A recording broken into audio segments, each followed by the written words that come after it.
Cordial saludo. Bienvenidos de nuevo a este su espacio de temas y problemas literarios. Yo soy Sundiata Keita, escritor, actualmente representante por el subsector de escritores independientes dentro del Consejo de Literatura en el distrito de Medellín. El día de hoy vamos a tocar un tema no tanto por su fugacidad o no tanto por la actualidad misma, sino también para que nos sirva como una herramienta de radiografía del panorama general en el que está la literatura, y este tema es las tendencias literarias actuales. ¿Cuáles son las tendencias literarias hoy por hoy? ¿Qué es lo que se está leyendo? Dentro de ese qué es lo que se está leyendo podríamos incluir cómo se lee, en qué plataforma, en qué formato y por qué se está leyendo eso.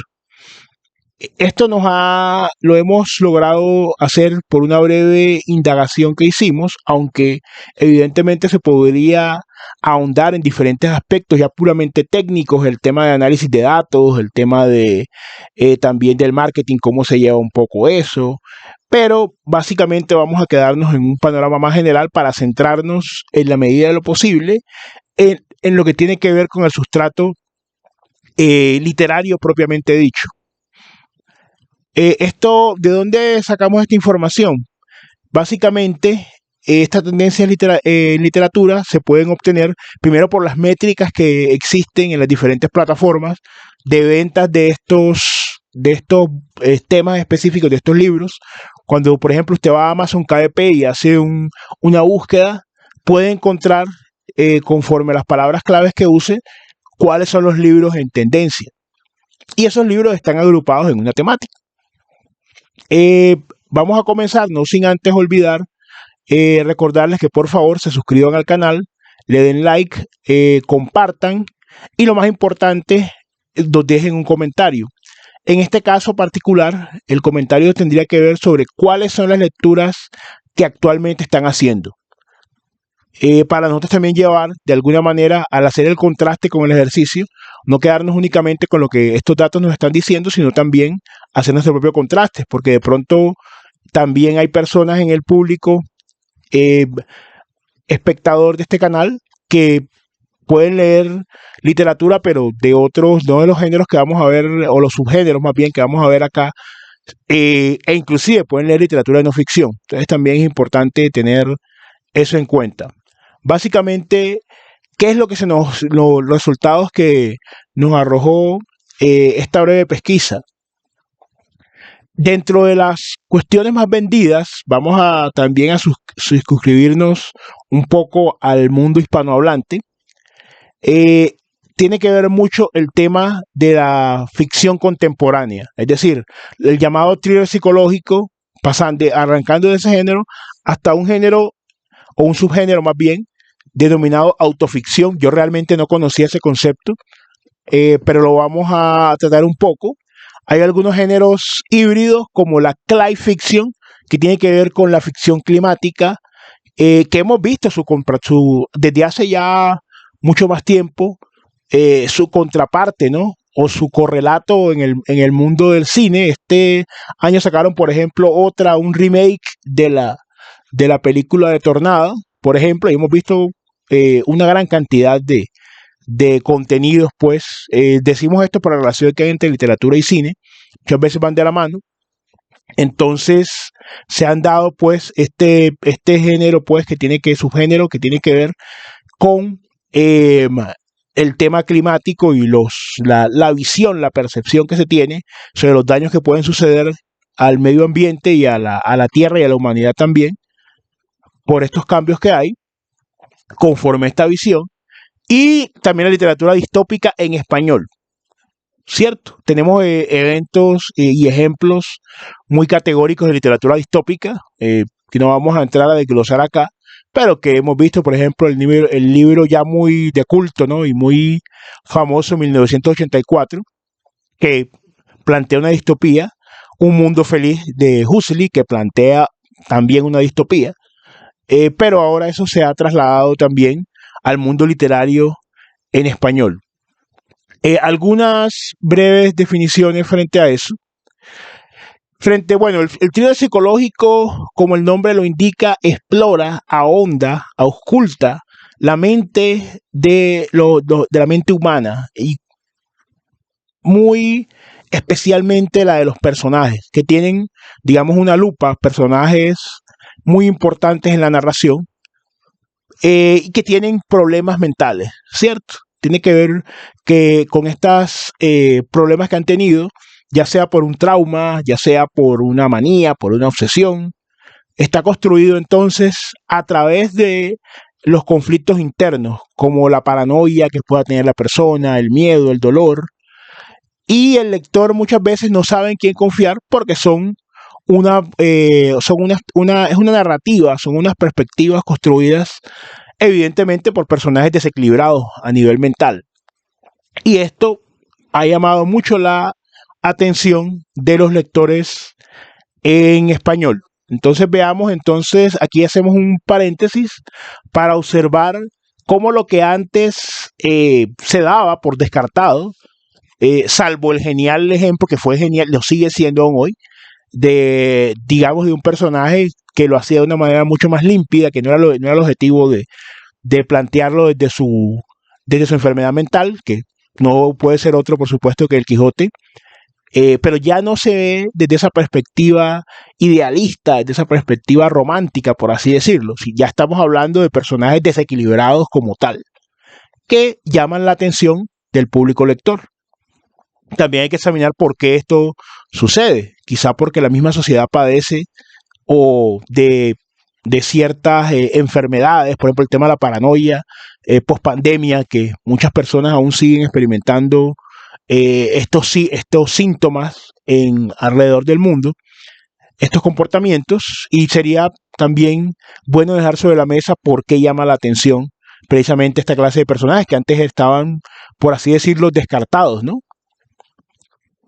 De alguna manera de lo protagónico y de alguna manera, sobre todo, del tema narrativo, de construir una narración a partir de un desequilibrio mental o pasado por ese prisma, por toda esa tensión emocional. El género autoficción, como el subgénero, como les decía, realmente no lo conocía, es decir, había visto y había de pronto trasegado un poco, caminado un poco por esa idea a nivel creativo, pero no sabía realmente cómo se llamaba, ni que existía un subgénero denominado autoficción. Este subgénero, si lo voy a buscar aquí un momento a leer tal cual literal, la autoficción es un género marcado por su hibridación entre la autobiografía y la ficción. En este estilo, los autores basan su narrativa en sus propias experiencias personales, aunque con la libertad de modificar, reinterpretar o crear nuevas dimensiones ficticias. La autoficción es un espacio en el que la frontera entre la realidad y la ficción se diluye. Los autores no se ven obligados a seguir las estrictas normas de la no ficción o la biografía tradicional, sino que juegan con la subjetividad de la memoria y la percepción personal de los hechos. Es un género especialmente relevante en una época donde la identidad y la autenticidad se exploran constantemente en las redes sociales y los medios. Acá cerramos comillas. Entonces, tenemos en cuenta que puede usted, por ejemplo, en uno de estos ejercicios, construir una literatura, construir una trama con su propia vida, por ejemplo, pero cambiando diferentes espacios, puede ser marco temporal, puede ser marco físico, o sea, no es estrictamente autobiográfico como tal, ni es estrictamente literatura tampoco, pues que no está enmarcada en un género de no ficción.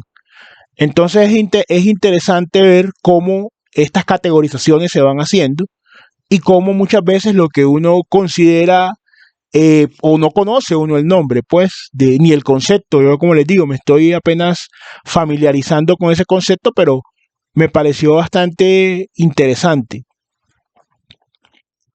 Entonces, también tenemos un poco de la ficción climática, como habíamos hablado brevemente sobre la importancia y como vimos en el correlato del cine, ¿cierto? De toda esta cuestión que allá lo llaman de catástrofes, ¿no? Por regla general. De todas maneras, básicamente esta ficción climática trae a la mesa, pone sobre de relieve preocupaciones medioambientales, ¿cierto? Y las mezcla con una narrativa de ciencia ficción, ¿cierto? Para que por medio de esta combinación se pueda explorar tanto las causas naturales pues de estos eventos catastróficos como las consecuencias que tienen sobre la sociedad humana y sobre el mismo planeta. Esto se comprende mucho debido a los cambios o debido a la percepción de los cambios. No vamos a entrar aquí en ese meollo ahora, que se tiene frente al tema ambiental y la importancia que ha venido ganando la agenda ambiental en la sociedad en general. Por eso eh, se vuelca un poco el interés de los lectores a explorar estos escenarios que, como les digo, ustedes inmediatamente pueden hacer una imagen mental y ver las referencias extensas que existen en el cine sobre catástrofes naturales, pero ahora en la literatura y ficción climática en español. Sobre la distopía, como ya hablamos en un principio, existe una preocupación, ¿cierto?, en cómo pueden terminar ciertas elecciones, sobre todo de orden político y económico. Se centra en sociedades donde muchas veces se termina en una especie de autocracia o en una especie también de gobiernos dictatoriales y tiránicos, ¿no? Ya sea por mediante la tecnología, ya sea mediante el miedo, ya sea mediante una serie de circunstancias. Aquí vamos a hilvanar un poco, a engranar un poco, a hacer una articulación con otro tema que tratamos ya, que es la novela gráfica, que por supuesto, pues vemos que el formato de la novela gráfica, como bien se indica, son los dibujos, pero también puede tratar temas distópicos, como hablamos en aquella ocasión, el tema de V de Vendetta, por ejemplo. Es una novela gráfica, pero a su vez sería distópica. Entonces, para ponernos de pronto algunos tengan que no hayan leído, digamos, textos distópicos clásicos, puedan tener un marco de referencia. Para concluir, es importante saber cuáles son estas tendencias, como examinamos de una manera panorámica y como examinamos también en procura de obtener un conocimiento. ¿Por qué se dan estos cambios? ¿Por qué la gente está leyendo esta clase de temáticas que aqueja, que preocupa, que interesa al lector y al escritor y que le puede servir dentro de su ejercicio creativo? Como les digo, en mi caso el tema de esta autoficción, ¿no? Pues que no conocía pues como tal el concepto, sí había jugado un poco con el concepto, pero sin conocerlo, pues digamos con la técnica, pero sin conocer el concepto. Entonces, de nuevo recordarles pues la importancia de sus aportes, de su participación, de conocer realmente, más allá de lo que arrojan los algoritmos y más allá de la gran media editorial, de la gran medición de datos editorial, conocer cuáles son los textos que se están leyendo. Si muchos lectores todavía en buena parte seguimos leyendo textos clásicos y textos, digamos, no tan clásicos, pero con temáticas, digamos, un poco diferentes, ¿no? Un poco más tradicionales o más exploradas de siglos anteriores, o si ya una buena parte de la población, como indica estas conclusiones, ya está explorando estas temáticas y son sus temas favoritos y predilectos a nivel de literatura. No siendo más por el momento y agradeciendo de antemano su permanencia en el canal, nos despediremos por ahora para continuar en una siguiente edición.